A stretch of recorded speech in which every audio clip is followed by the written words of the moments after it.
It is the trip of a lifetime for local heroes made possible through the Honor Flight Nevada program. Forget the government shutdown and politics in Washington. This weekend was all about our Nevada veterans. Tonight, part one of the series I was fortunate to capture of their journey. It's a story you'll only see right here on 4. It's 12:27 Friday morning, and Reno Tahoe Airport has its first customer, 6 hours ahead of schedule. I brought a book with me, and I brought some coffee, and I have a newspaper.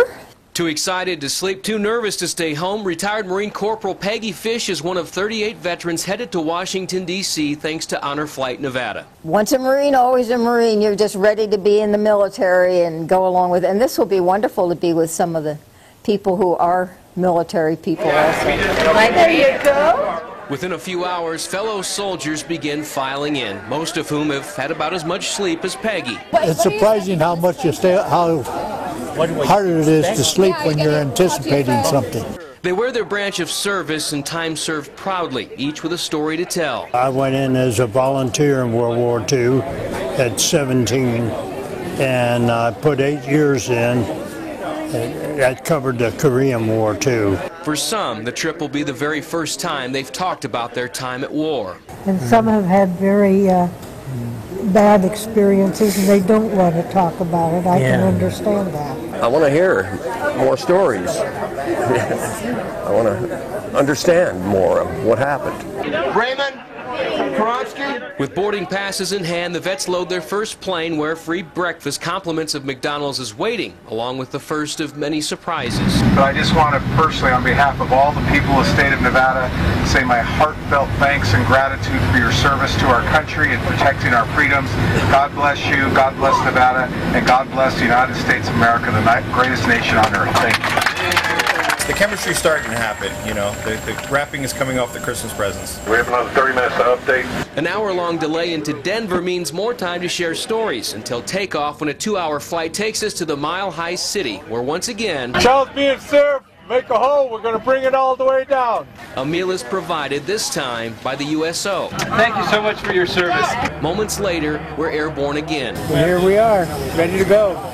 It's a 4-hour flight to the East Coast. You'd expect most of these veterans to catch up on sleep, Start looking the other direction. but you'd be wrong. This is for you guys. Before you know it, we've arrived at the airport in Virginia, where a ceremony normally reserved for retired colonels and VIPs greets the honor flight. We'll give you a little round of applause for our veterans. We'd like to thank you so much for choosing Southwest Airlines. Have a great day here in the Washington area. But that's not the only thing waiting for these veterans.